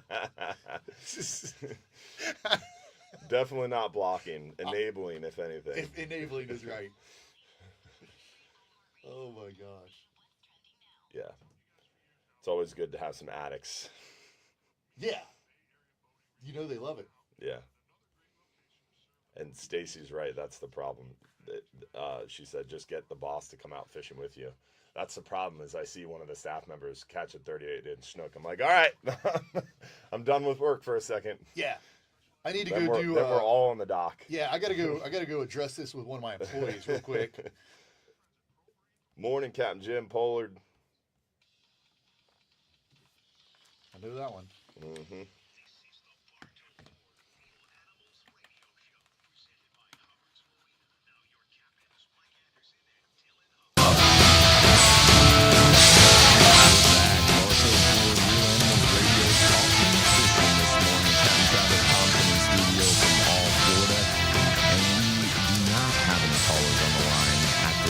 One thing I wanted to talk to you about, Travis. Yeah. Dude, a panther. Did you hear the news about Pasco the panther? County, a panther got hit. Yes. Yeah, that's exactly right. It was in Wesley Chapel, I heard. I didn't see where it was. I just saw the headline. So that's really far north for a panther, right? It is. I mean, male panthers have a pretty substantial range. It's like 400 miles or something like that. I don't think it's that big. I think it's, well, maybe it is. It's 20 square miles. Is that right? I don't. Again, we're getting into math, which is not either of our domain. But yeah, male panthers. It's and then a lot. When their range overlaps, they'll fight. So you either fight to the death, or you move on, or like you create a new territory, or whatever. So seeing expansion of panthers is a good thing in my mind. You know, you get different varying opinions on that, but I think it's a good thing on my mind. You hate to see one get killed. Yeah. And I think it does shine a light on the growth in the state. Like we had one get killed on the Polk Parkway a couple years ago, and where it got killed, they just built a new building, like a new giant building. It's like, well, there was panthers using this area. Like we've had sightings in that area, and now we put a new building there, so we won't have to worry about that anymore. But yeah, it's wild to see them that far north. Panther expansion, baby. But yeah, it's one of those things like everybody wants to see a panther. I saw one in college. Yeah. That's I went out. awesome. I went to school at UCF, and I was way, way, way out in the boonies, like Mount Dora area, and picking someone up late at night. I think it was like 1 o'clock. I came around the corner on this dirt road, and this animal was bigger than my car. At the time, I had no idea what I was looking at. I was like, someone's tiger got out. Yeah. I was like, what in the world is this thing? I felt like it was taller than my car. And Okay, that's probably not accurate, but go ahead. I felt like it, dude. I felt like it. First of all, it was midnight and on a dirt road, so you can put the math together. Yep. Not going to ask any other questions about it. It was wild. It was insane. No, it's really cool. I've been able to see a couple in the wild as well. I definitely was glad I was in a car. It's a uniquely Florida thing, right? Mm-hmm. It's a thing that I fight for. Like, we're never going to hunt panthers. They're a protected animal. I wouldn't want to hunt a panther, even if we could. But, like, the fact is, it's a uniquely Florida thing that we have. And people say, oh, they're cougars from, okay, they are. But also, there's a dominant cat that belongs on this landscape in some degree. We have a lot of bobcats, too. Oh, a lot of bobcats. Yeah, my buddy up in Tarpon Springs, Nick Haddad from Return 'em Right, he's got a bobcat that, like, keeps visiting his house and he's taking pictures of it. It's pretty cool. Bobcats can be patterned pretty well. Like if you were hunting them, but we've got one at a gate at one of our duck properties, and I've seen that bobcat 50 times. Like he's always around that gate. He's just kind of neat to see. So they stay in the same area. Yeah, I think as long as there's food and nobody's bothering him, like he's not tame, but like I see him a lot. That's interesting. Saw him jump into the water and grab an ibis one time. It was one of the coolest wildlife experiences I've ever seen. That's cool. Got the ibis, swam back to shore with it, and walked off with it. That'd be fun to watch. Yeah, it was wild. It was freaking wild. That's cool. But just dove into like an alligator infested canal and grabbed an ibis, and I didn't even know he was there. I just heard the splash, looked up, and there was a bobcat with an ibis in its mouth. Wow, that's pretty cool. Neat. Pretty neat stuff. So yeah, man. We also got Gag Grouper season. Final announcement came out. Gag Grouper season will be September 1st through September 14th, end of day, and it's going to be 2 fish per person. More on that coming up. Plus, hopefully, we'll hear from you as well. Remember, 1-800-969-9352 if you have questions, want to say hello, or have a fishing report for us. 1-800-969-9352. We'll be right back after this.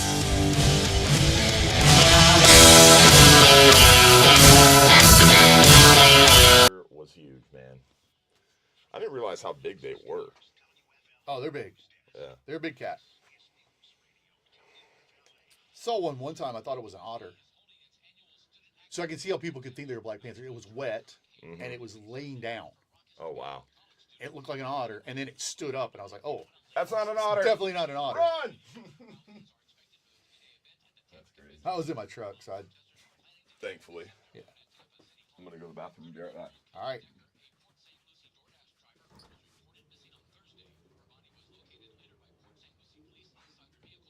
I'm by myself. If you guys are paying attention, I guess we may talk about it on the air live, but I want to mention it. My buddy, Dr. Marcus Lashley at University of Florida, is doing a fundraiser on August 10th. If you know anybody in the Gainesville area, I'll be posting on my social media and on All Florida social media, but he's doing a fundraiser up there. The Wild Turkey Program for UF does a lot of research, a lot of really good work for conservation, and it didn't get funded this year. So we're trying to raise some money to help keep that program running.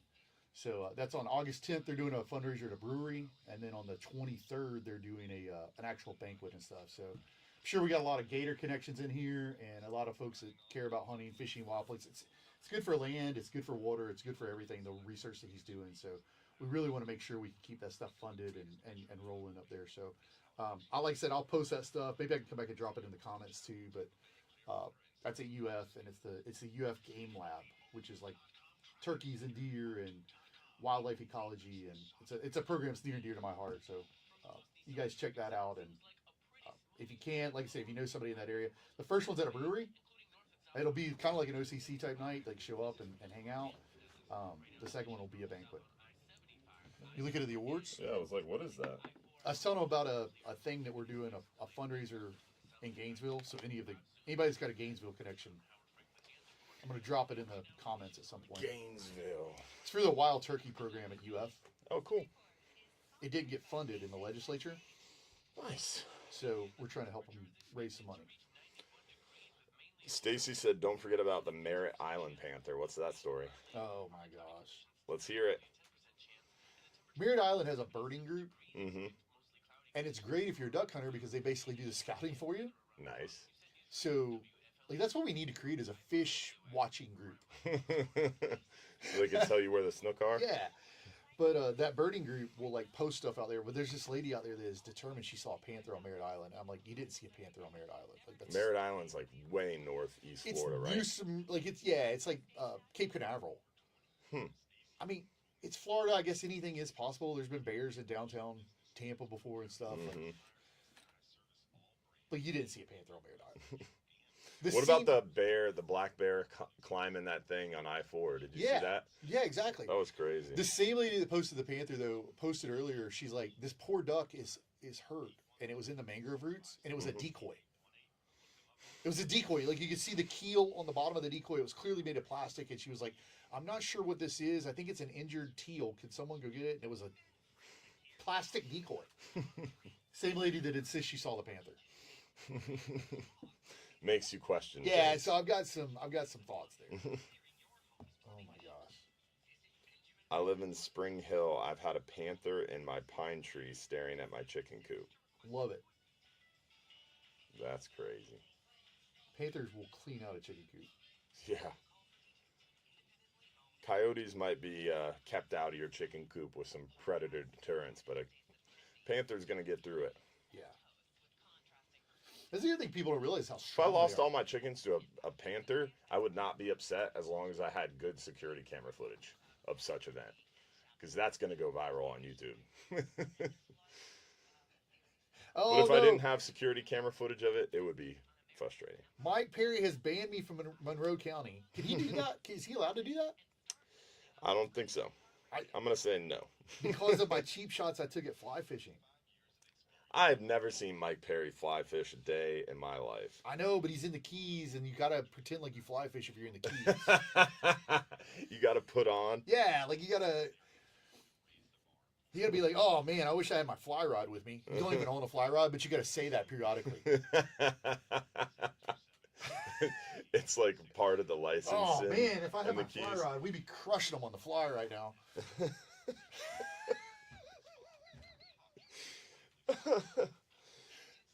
You're out there chunking shrimp at Bonefish and stuff. Man, if I had my fly rod, we'd be wrecking them. Speaking of that, though, when I went down to the Keys and went yellowtailing and chummed them up to the surface like that, I thought about that. I was like, man, this would be fun. If I had my fly rod, I'd be... No intention of me having a fly rod. No, but it would be fun. How could I go fishing but make it harder to do and more work on me?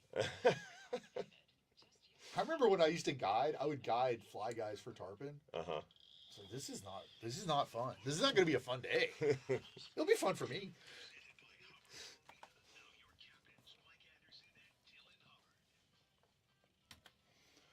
We're back. Bartow Ford, Real Animals Radio, talking fishing this morning. Want to give another shout out to our friends over there at Affordable Roofing Systems. Whether you need a shingle, metal tile, or a flat roof, our friends at Affordable Roofing Systems are your safest choice for repairs or replacements.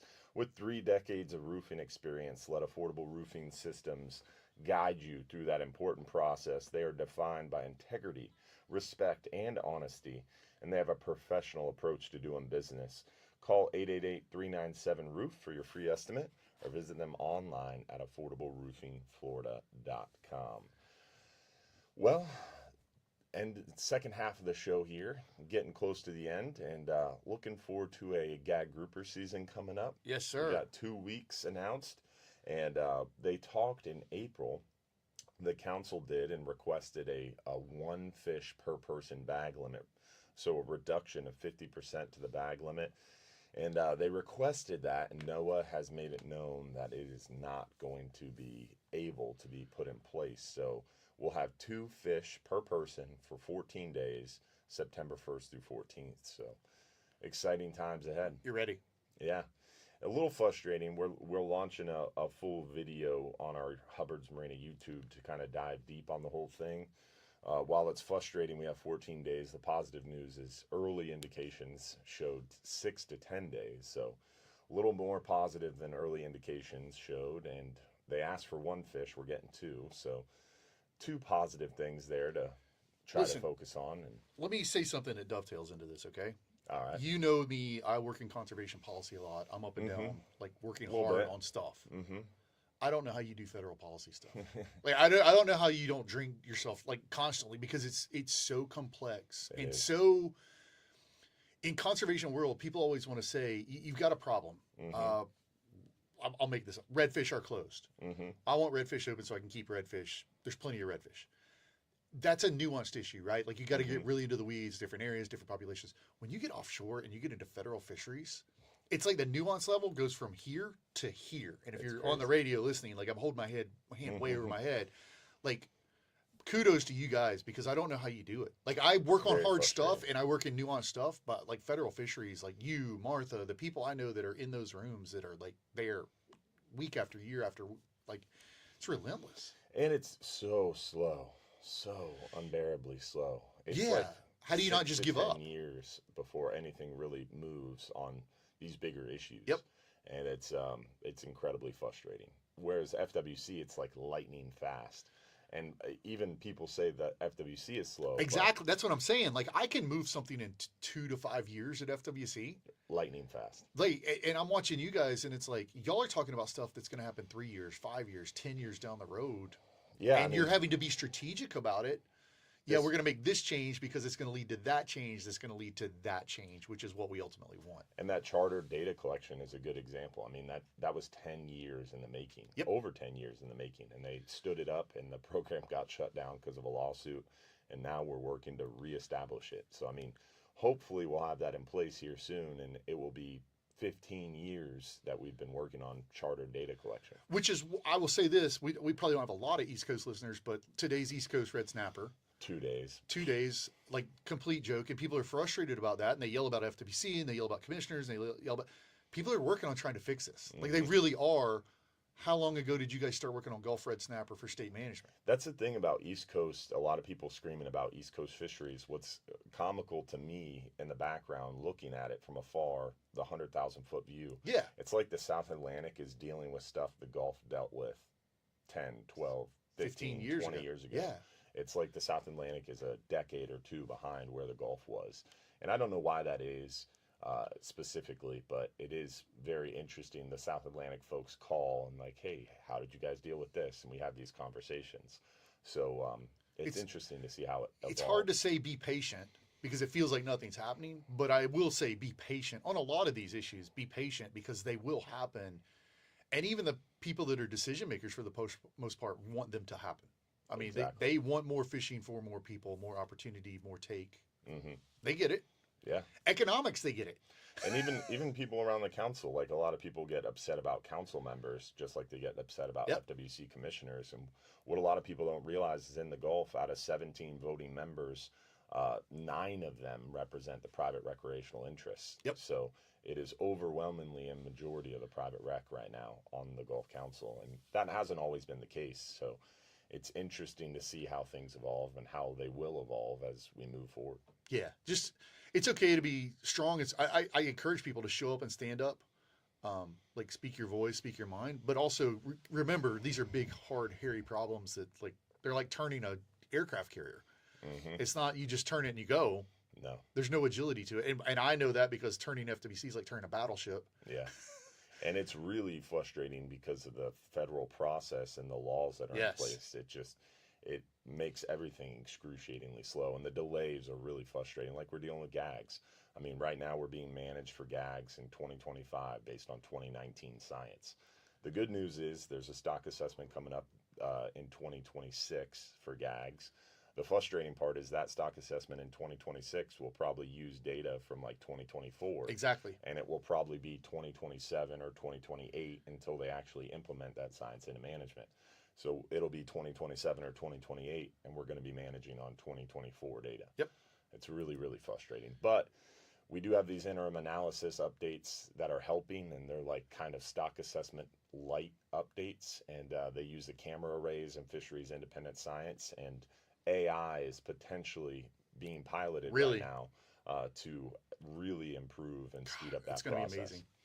People complain about AI, but like AI for this kind of stuff is incredible. Yeah, there are some really good applications. So hopefully that moves forward sooner than later because that will rapidly improve the delay between science and management. And hang on, I want to say something else here too. As a guy that's in the advocacy space, you and I got to know each other because we met at an FWC commission meeting, a decade ago or something now. Yeah. When you guys book, Dylan doesn't have a nonprofit. He's got FGA, but he doesn't have a nonprofit. He has Hubbard's Marina. When you book a trip or you buy equipment on their Shopify store or everything else, that is also not just you buying the equipment. That's also empowering him to be able to go and fight for this stuff that is benefiting way more than just, he's doing it because it benefits Hubbard's Marina, but it benefits the lifestyle, the lifestyle that we all care about and enjoy. And that's a critically important thing. When you join All Florida, you're benefiting not just us and what we're doing, what we're fighting for, what we care about, but broadly everybody out there. You've joined All Florida, you've joined 6a-8a, like you're members of all these groups. It's no different when I support Hubbard's Marina. I know that you're paying for a plane ticket and a hotel room and nights away from your family to go to the Gulf Council meeting or go to the like that stuff wears on you.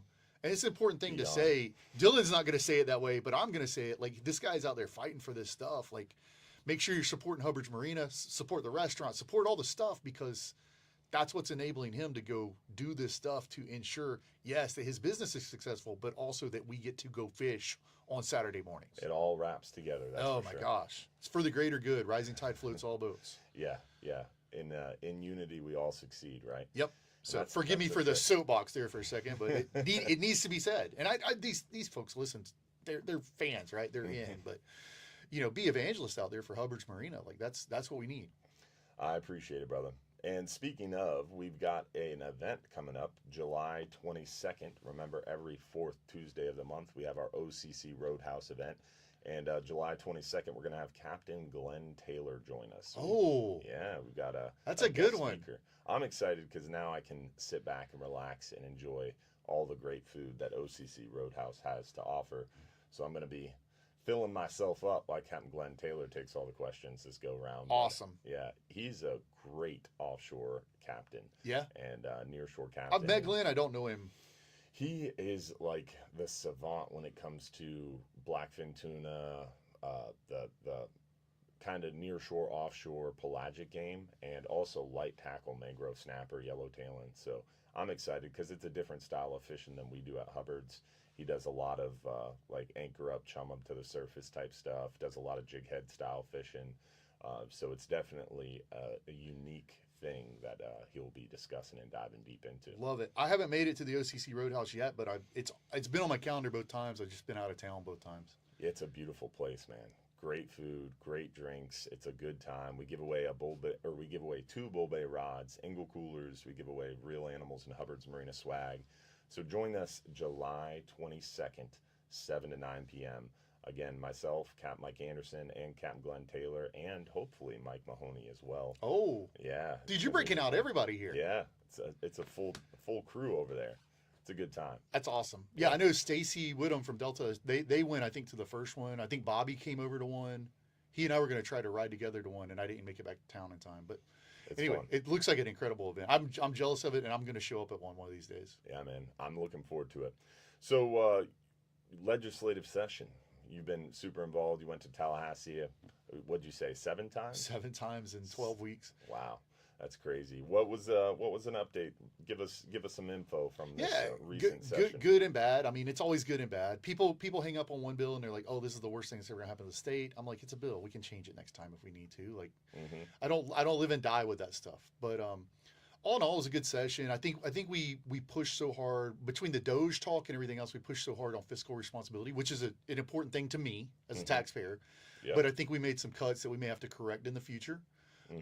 So I'm looking forward to working with the legislature to try to get some more money. I was talking off between segments. One for me was like wild turkey funding. That's a really important thing for land protection, which protects water, which helps a lot of stuff. So that was one we didn't get that we really wanted to. But we had some really good conversations. They want to change the freshwater guides license. They want to work on the Panther Trust Fund. There's the wildlife corridor. There's just a lot of stuff. There's a lot of moving parts in Tallahassee. Yeah. And so it's like very nuanced. I get these 4 things done. I lose these 7 things. I still consider that a success at the end of the day. Like, you can't win them all. And find me a politician you agree with 100% of the time. Yeah. So it's tough, but the important thing is to be in the room and be advocating for the stuff we care about, which is hunting, fishing, access, wildlands, clean water. Yeah. We definitely represented well on all that stuff. So we'll look forward to the next session. The governor vetoed a couple things. One was controversial. It was the Rodman Dam removal, which is a big thing in the bass fishing world. Yeah. And I think you'd find a lot of environmentalists and a lot of anglers and stuff that would say we need to take that dam out. I think that conversation just isn't mature enough yet. Yeah. I think we'll get there with the angling community. It's a really controversial thing. So I think there's going to be more conversations held around it moving forward. 1133, the open fields doctrine, that was a really controversial one. It got vetoed as well, and I was happy that the governor vetoed that. Like, that was a big win for FWC and sportsmen, private land guys. But I think it'll be back, and we'll have to work on it and make it better. So a lot of stuff coming. We're going to, next week at ICAST, I'm planning to have some meetings with some legislators to talk about next session and what we're going to do, how we're going to all we can do one step at a time. Yeah. Like, do we have ideas? You see on the internet all the time right now, this is not to hijack into political, but you see all the time about anti-development stuff, right? Yeah. People are like, we're developing too much. That's really complex and really nuanced. Like we were talking about the Gulf Council deal. Are there things we can do with the legislature to not shut off development, not kill private property rights, but also incentivize conservation and change development and how that looks? I think those are some conversations we're having too in the background that are I'm excited about. Tax credits, man, incentivizing people to like shoreline development. It's mind-boggling to me that there's no incentive to put oyster reefs out to soften shorelines. I mean, you should be putting those oyster balls underneath your docks. You should be putting those subsurface growth attractants underneath your docks. They should be encouraging the riprap along the seawalls, not discouraging, not making it illegal to do. Exactly. It's crazy. And then the other thing that we've talked about in the past is the AstroTurf. I mean, incentivizing people along the waters to replace their St. Augustine grass that you have to fertilize and water to AstroTurf. It's beautiful. They have great technologies now. It's pervious, and you don't have to water or fertilize it.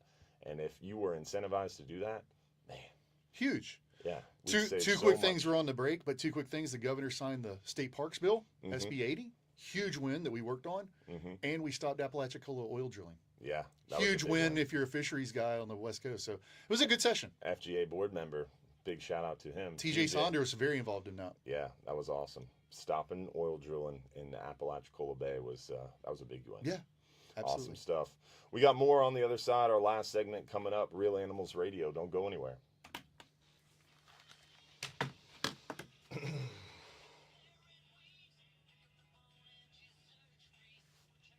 Yeah, session was wild. It was a busy one and long. Very Yeah, long. because they also started early with those special sessions about immigration. Mm-hmm. Remember that? Like the governor started called, early, ended late. Started early, ended late. Like, it's easy to sit around and like complain about legislators, but they get paid a daily rate. I think the like a state rep gets $24,000 a year. Yeah, like it's a hard job that you're getting yelled at a lot. You don't do anything. It's like the umpire at a baseball game. You don't do anything right. You make only wrong calls. So even though I do get into it with them and criticize them and fight with them, I respect what they're doing and what they're trying to do. And I'm a taxpayer. Like, I want you to watch my money like a hawk. Like, I want to be sure it's going to the right things too. So I just want you to spend it on only my stuff, not anybody else's. If you just do it in my way, I'd be happy. Exactly. Someone said looks like Travis has lost a bunch of weight. 54 pounds? 52 pounds. 52 pounds. 52 pounds. Travis is on the path, baby. Yep. Killing it. That's awesome, dude. Killing it. Got to go to the gym when we're done. Yes, sir. Normally I take a Saturday off, but the ICAST, I'm not sure. And we're Airbnb, so I'm not sure what our gym situation is going to be like this week. Yeah. So it's like, I'm going to get it in while I get it in. And then... I chose my hotel based on the gym. Did you? The gym and the bar, right? Yeah. Well, I'm me and Mike together, so we both have the same priorities. Right. So it's nice. And it's fun working out with Mike. Oh, I talk about some good that doesn't sound fun at all to me. That sounds like yeah, it's always I'd have a conflict. We challenge each other. Nick Nieves, his birthday's tomorrow. Happy birthday, Nick. Yep. Stacy's on here talking about beet salad. Look, I've lost some weight, but I am not prepared to discuss beets in any shape, form. Beets are great, dude. No, dude. You got to get on the beet train. No. It increases blood volume oxygen. No. I take beet pills twice a day. I'll take a beet pill, but I'm not eating a beet on purpose. Beets are good. I take me with a beet pills. I drink beet juice, and then also I eat beets as well. No, that's insane. It increases nitric oxide and blood oxygen. Let's take a. I don't even know what it is. A fruit, a vegetable. Let's take it. Vegetable. Let's make it as gross as possible. Let's bury it in the dirt and then make it taste exactly like that. And then, dude, beets tell are me good. It's good. Beets are good. No. Yes, 100%. Love me some beets. You have bought it. You know what's happened? Big Beet has gotten me. The beet industrial complex Dwight has gotten Schrute me. has gotten to me. Dwight Schrute is Dude, beets are good. Trust me. No. You eat too many beets and it turns your pea red. It's very off-putting. For real? Yes. I do not have that problem. Extremely off-putting. I'm not going to have that problem because I ain't going to eat beets. I do take just beet be pills. careful if you drink a bunch of beet juice and then go to the bathroom. You're not dying. The heck is beet juice, man? Beet juice. Dude, they have it at every grocery store. Get you some beet juice. Drink it pre-workout. What does it taste like? It's not good. It's not. It's not. There's good. no way it could be good. There are some beet juices that like mix it with other stuff and make it somewhat bearable, but then you have more calories in there. Yeah, that's what I'm saying. Can I mix it with like Sprite? You could. Like, I don't feel like that's going to give me the benefits of it. Like, no, just straight up beet juice, baby. I'm not drinking beet juice, man. It's good. That's not happening. Mm-hmm. It's not happening. Trust me. Oh my Change the game. I can't believe you're siding with Stacy on this. I can't believe Stacy, who's normally like, "Oh, hot dogs are good." Yes. I don't agree with Stacy on the hot dog front, but beets, I'm about it. Captains Mike Anderson and Dylan Hubbard. We're back, Bartow, for Real Animals Radio, talking fishing this morning, and enjoying a great show. Hopefully you guys did as well. Always a pleasure having Captain Travis Thompson in studio with us, talking all things fishing and legislation and FWC and more. Want to give a shout out to our friends over at Relentless Perpetual Edge Knives, the world's first self-sharpening knife that sharpens as it cuts. Ultra hard carbide, never rust titanium blade with a true grit glass reinforced ABS handle on a knife that is perfectly balanced and comes in 5 great models to choose from. Take the work out of filleting a pile of fish and get a Relentless knife today. Go to relentlessknivesusa.com and find out for yourself why this is a knife all the pros are talking about. Veteran owned. Looking forward to seeing those guys at ICAST next week. Yeah, George and his team are awesome. Definitely going to have a big booth, and they have some new stuff coming out. So Florida-based company, like win. Yeah, all the way around. Looking forward to stopping by and talking to them for a little while. How would someone find All Florida if they wanted to get involved? allfla.org or allfla.org on the socials. We're about to launch a campaign called 1,000 Hands for the Land, where we're looking to raise $100,000. Nice. To do both advocacy work in Tallahassee, like policy work in the state, and then to also do education programs in schools. We're working with a lot of school districts. We've connected with over 7,000 third and fourth graders and taught them about conservation this year. Oh, that's awesome. And conservation, including hunting and fishing. Yeah. In a public school setting. It's a lot of fun. That's cool. So really excited about that. Looking forward to it. Got a big year planned, and looking forward to anybody that's over in Orlando this week. Stop by the booth at ICAST. We're going to be What's around. your booth number? I don't know the booth number. We're in Conservation Corner. I know that. Right, like they there you go. expanded Conservation Corner to include us. And we'll have the only campfire inside the Orange County Convention Center. Easy to find then. And as Dylan will attest, our booth always has places to sit down because I most figured out that's comfortable the chairs. only way you can get people to come to your booth and hang out is to have some. You walk all day, you're looking for a place to plop down. CC, I stole that from CCA. Yeah. Like CCA always has some chairs in their booth. Yeah, I bought special shoes just specifically because I knew ICAST was coming up. Pro tip: I bring a spare pair of shoes in a bag and change them halfway through the day. Pro tip. That's a pro tip. There you go. Shoes and socks. So you gotta have that good chair so you can like plop down over there and change your shoes and stuff. And then you're like, oh, I'm a whole new man. I'm ready to roll it. I'll also tease that we will have the Lorax at our booth. Yeah, whoever has an espresso machine in their booth will definitely have the draw. That'd be amazing. Yeah, that would be quality stuff. Well, no, we're gonna have Dr. Seuss's the Lorax, the little orange guy that's like I speak for the trees. He's gonna be in our booth. There you go. We're gonna have some artists in our booth. Like I'm really excited. I guess it's gonna be banging this year. Allfla.org. Yes, sir. All right. Looking forward to it. That's it. That's a cool project you guys are working on for sure, getting conservation and kids. So excited about it, man. So excited about it. Don't forget, Sunday nights, we got our live stream show on Hubbard's Marina Facebook and YouTube and Real Animals Facebook. Join us tomorrow night, 7:30 p.m. for that live stream show. We got $1,500 in free fishing trips to give away every Sunday night. Also, tomorrow morning, Real Animals Sunday from 7 to 9 a.m. on 620 WFLA. And join us again next week for Real Animals Radio every Saturday morning from 6 a.m. to 8 a.m. We'll see you July 22nd at OCC Roadhouse from 7 to 9 in Taylor. Looking forward to it. Hopefully everybody enjoyed the show. We look forward to seeing you again next week. And don't forget, if you're too busy to go fishing, get too darn busy. Y'all have a great weekend. Tight lines, get out there and enjoy this beautiful weather.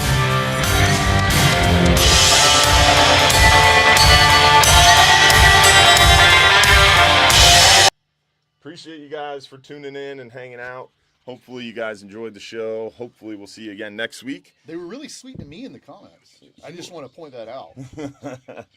Y'all, don't forget to join the CCA Star Tournament and go get yourself a tagged redfish in Citrus or Charlotte County.